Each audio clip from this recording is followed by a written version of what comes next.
I don't know how, you know what I mean? They have no idea of being like, oh, well, yes, I'll take only 4 grams today. You know what I mean? Like, they're just fucking ripping them in. Like, who knows the kinds of doses that they're taking and the potential trips that these monkeys are going on, you know what I mean? Like, and they're doing this all the time, like, all damn day. And it's just like, I don't know how it could, but at the same time, like, I don't know the specifics, obviously. I don't know the details. I'm not a fucking scientist. But it's a solid theory. It's the most, like, it's at least the theory that I put the most stake in, because it's like, it seems the most plausible to me, just given, like, my history with psychedelics and, like, how they've changed my life and fully, like, broadened my horizons and taught me fucking everything, you know what I mean? Like, yeah. So, well, I wonder how much, because I'm sure this is a result of just getting older too. Yeah. But I wonder how much psychedelics can improve cognition, because I need to do some more reading up. Yeah, I mean, yeah, you always do. Yeah, always. But I think there's evidence out there that illustrates psychedelics improving neurogenesis and brain growth and stuff like that. And as of right now, IQ is pretty much you're born with what you get. Yeah, that's pretty much the end of the story. But I wonder if psychedelics actually do improve your intelligence, because I definitely feel like the way that my mind works as being influenced by psychedelics to a huge degree at this point, because I've been doing them now for like 5 years. I can't remember how long you've been doing it, but no, I was only into them about maybe a year and a half, I think, before you started. So we're at like 5, 6, 7 years roughly. Yeah. So my ability to deceive myself has dropped immensely.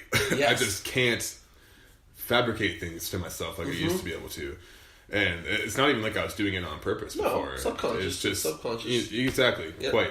And so much more of myself has become conscious. Yeah. And so much more of my experience of life has become harder conscious. For me to have subconscious fucking things going on, Exactly. Just because I feel like psychedelics plunge you into your unconscious mind. Yeah. It's like you get to experience what it's like to be in a dream, and symbolism and archetypes and exploring that kind of terrain. It's an interesting experience, and so, but I definitely feel smarter. I feel like my ability to think and to criticize not only myself but the world around me and others too. It's like, I can't tell if it's just aging and psychedelic influence or if it's actually stimulating growth of my brain and I'm getting more brain to work with or something. The way I think about it is it's like similar to like fitness for your body, where like psychedelics, or like your brain is a muscle. All muscles can be built upon and can grow stronger and can develop nuanced attributes. You know what I mean? And, so if you're working on your body, you need fucking weights, you need some gear to, go running or whatever. But most importantly, you're putting food into you. You're putting healthy diet, good food in to, run the system. So I think about it like that, where it's like psychedelics are like that good diet for your brain in order to make you start thinking. And thinking is the weightlifting, So if you are critically analyzing literally anything at all, that is you lifting up the weight. Sometimes the weight's 2 pounds, sometimes the weight's 150 pounds, you know what I mean? But it's like critical analysis is that weightlifting aspect for your brain's muscle, the muscle of it. And so I felt like I was always kind of a critical thinker my whole life, just because like at a very young age, there were certain things that happened to me where I just kind of was like, that just doesn't seem right, I was a big reader when I was a kid, and I had developed a really high reading level for my age. I was like in grade 6, and I was reading at like a grade 12 level or whatever.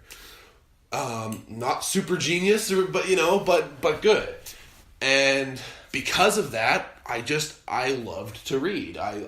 That's why my reading level was higher, because I didn't see it as like enthusiasm. I loved it. I loved reading anything. I loved reading a factual nonfiction book about fucking whatever, or a fantasy novel about fucking rodents that fight each other with swords. You know what I mean? Yeah. Like, I just loved the art of reading and taking in information and getting to just own that information myself. Mm-hmm. And so there was a thing that happened to me where I was just really interested in drugs in general, all of them. Not necessarily doing them, but I was just interested in knowing about them. Like, because I thought it was so crazy that people could fucking smoke crack and just go nuts, you know what I mean? Like, I was definitely interested as well, yeah. So I used to rent out all these books from my local school library, just any book on heroin, crack, fucking marijuana, psilocybin, LSD, cocaine, fucking whatever it was, man. Like, I just wanted to know about it. I thought I was so interested in how these substances can affect your chemical makeup and just change you completely. And my school saw that I was doing this, and they red flagged me. I know you know the story. But, well, they don't. Exactly.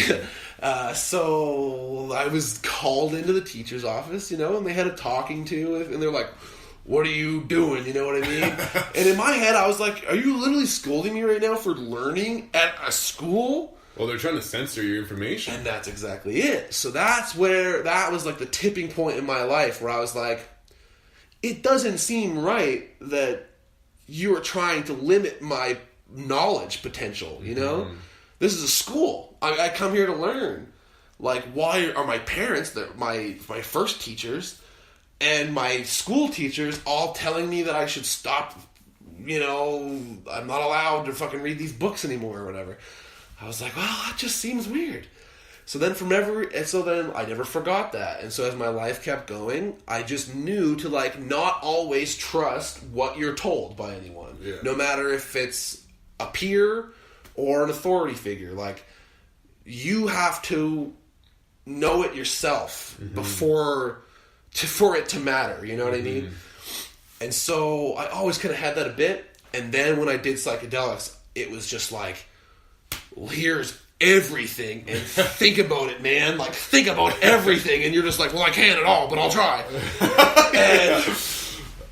and then, you know, and then those lasting effects, those are what's like that. Sometimes the trip itself isn't the most important part. Sometimes it's the after effects that you carry on into your sober everyday life from that trip that are actually more important, because it's like, I have learned to just critically analyze literally anything that happens to me. It doesn't matter. I hold this. I'm critically analyzing how this feels in my hand. You know, I'm like, it's cold. It's fucking made of glass. It's got this shape to it, and it curves right about there. It's like all those little things. It's like I can't turn that off anymore. Sometimes it's annoying. Sometimes it's a curse in some ways for some people, because it's like, you just sometimes don't get a fucking minute to calm yourself down up there. The mind is... But that's when meditation comes in, and that's when all those other practices come in to teach you how to calm your mind and teach you how to focus that, like, intense desire for knowledge and critical analysis into actions, so that you can actually get something out of it, so that your brain isn't just being like, wow, this is a cool glass ball, this is a wood table, you know what I mean? Oh man, I worked with this guy for a while. Okay, well, I'll just preface a little bit, but so he lived like a 5-minute drive from this job we were at. Yeah.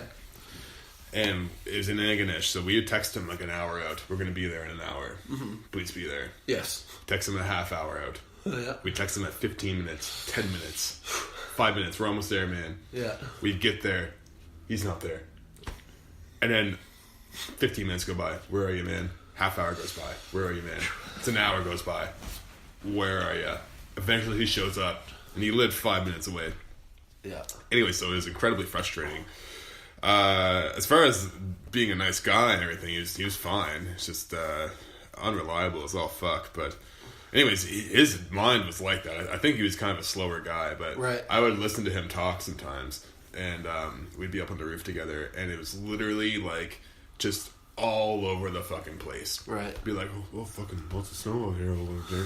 This guy going by the dirt bike over there. I wonder what the other boys are doing on the ground there. Jeez, I gotta take a piss. Holy fuck, I can't wait to have some beer. It was just all over the map. It was like, holy fuck, man. There was no continuity. Yeah, exactly. It's just next. It's like literally fucking as it's happening, as his eyes see it. It's it was just describing everything he sees. It was unreal. Yeah, it was unreal. But yeah, meditation is really a practice of focus, I think. Yeah. I mean, it's other things too, but of course, it's the analogy that I love that's used all the time with meditation is that you're riding a fucking wild horse that will not listen to you. Right. And that's what your mind is like. It's just running in every direction it wants to, and you're just along for the ride. But meditation, so people are bored by it because you just sit there and you just have the posture and you breathe. Yeah. And every time your mind goes off somewhere, you're supposed to bring it back to the breathing. And it's sometimes excruciating. Like, you go through eternities of 20 minutes each, or 10-minute long eternities, because your mind is so fucking...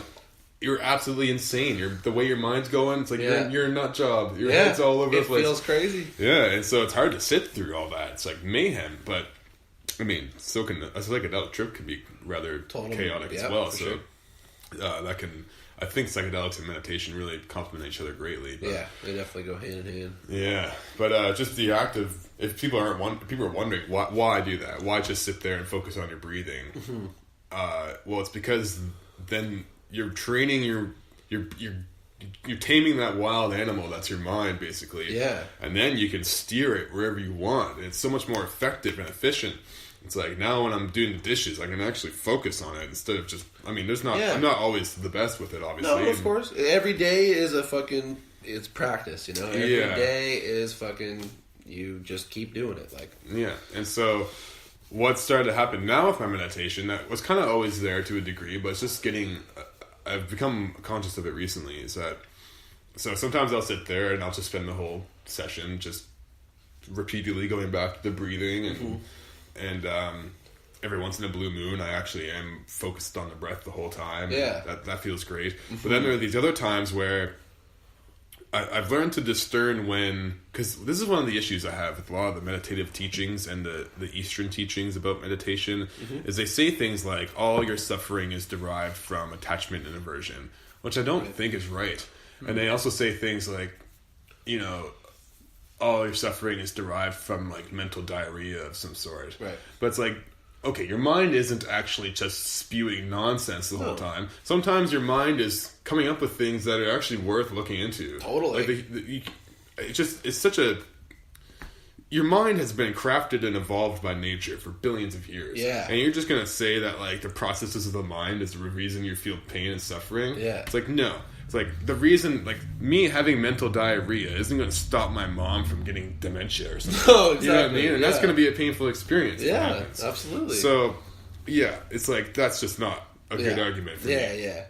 And so, however, though, I'm going to be able to handle that way more effectively if I can focus on what needs to be done. Yes. And so, what I'm finding now is in my meditations is every once in a while, I just get this kind of nagging thought.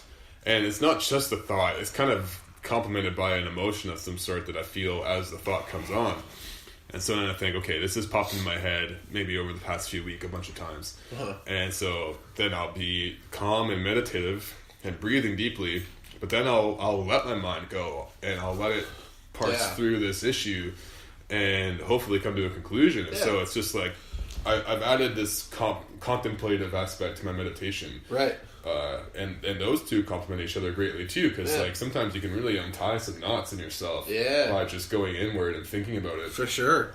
And so this whole like, how do I say, just shitting on thinking is like, that's just not very sophisticated. It's not, man. It's not right. It's like you wouldn't have this mind to do these things with. If it wasn't for some reason. It's the most fucking powerful resource that we as humans have over all the other creatures in this world. It's the one advantage we have. It's the one advantage. We have a brain that is capable of insanely incredible shit. We're capable of just like figuring stuff out of nothing. You know what I mean? Oh, it's amazing because I'll marvel about this sometimes. It's like, so say we're on the roof and there's something that needs done and it's not exactly clear how to do it, but there's an issue. Like, you look at what is going on currently and you think, that's not going to work. Yeah. And you got to think of some way